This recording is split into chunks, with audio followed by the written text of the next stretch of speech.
How did you and Betsy meet? I met her at I rode my motorcycle to the uh, post office here, and she was at her sister's grocery store next door. When I came out of the post office, she asked me to take her for a ride. So later on, after I checked to see what kind of a girl she was, I went back and took her for a ride on the motorcycle.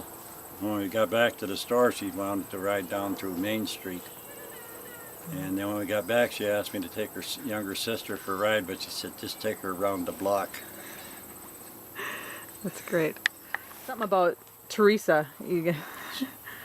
When I dated Betsy, her younger sister Teresa went with every date I was on with her.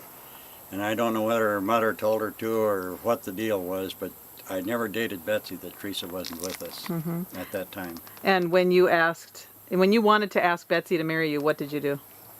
Well, I had left and I came back 9 months later, and I was here 3 weeks, and Betsy and I decided to get married.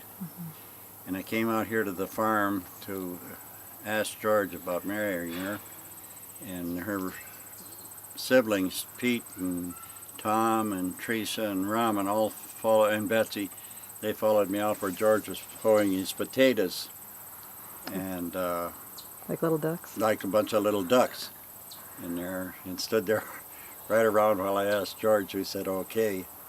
And Betsy's mother was up in Canada to someone else's wedding, and when she got back, we had been married for 2 days.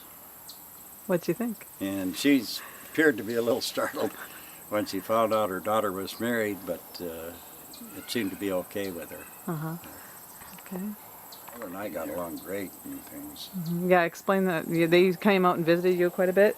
Yeah, first time they came, George and Mary came out to visit us, they came with Pete and Donna when they were on their honeymoon. Then they came out twice, just the two of them on the Greyhound bus, and stayed. And then after that, after Mary passed away, George came out at least 3 or 4 times. He came out even after he made his trip to the Ukraine. He came out there.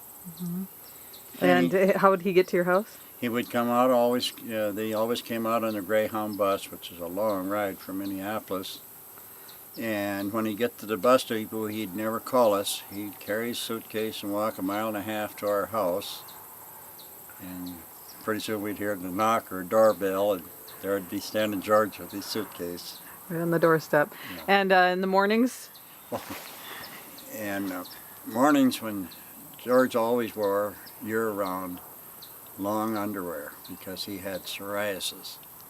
And every morning he'd get up and walk out in the kitchen where I had a liquor cabinet and pour himself just a little shot of vodka and drink it. That's all he ever drank. And then he'd go back and say his prayers and get dressed, and then he'd come out and make his borscht every day for his lunch. And that was about it on that. Except the Everclear?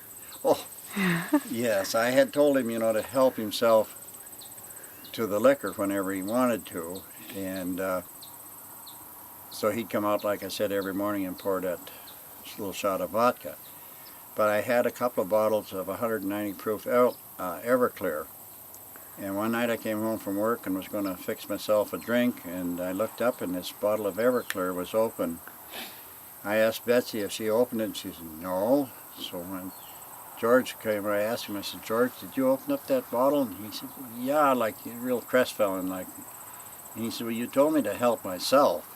And I said, well, I want you to help yourself, but I said, that's 190 proof alcohol, it'll kill you. But evidently he had drank it for a few mornings at least, because there was quite a little gone out of it. And He survived. It didn't seem to bother him. That's hilarious. And got to know her a little bit. She always cooked or something? Yeah.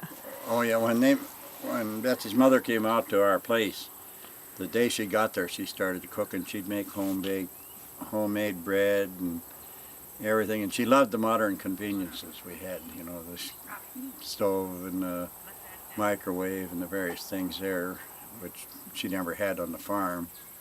But she was really fixed good meals and done every bit of the cooking for us. Yeah. It's unusual to have your guests come and do all the cooking for you. Oh, yeah. Although it is Betsy's mom, so I Yeah. suppose moms always take care of their Yeah. kids. Yeah. Any other memories of her or George at all? Or just you and Betsy and your life here up in this area? Well, after I retired in '86 and Betsy wanted to start coming up here, and since from '87 until this year here, we were up here every summer. Betsy had quite a few friends around here, and I knew a lot of people from living here when I was a young boy. And she loved this place up here. And, we've always had our same parking place at the farm here. It's her spot and your spot. Yeah.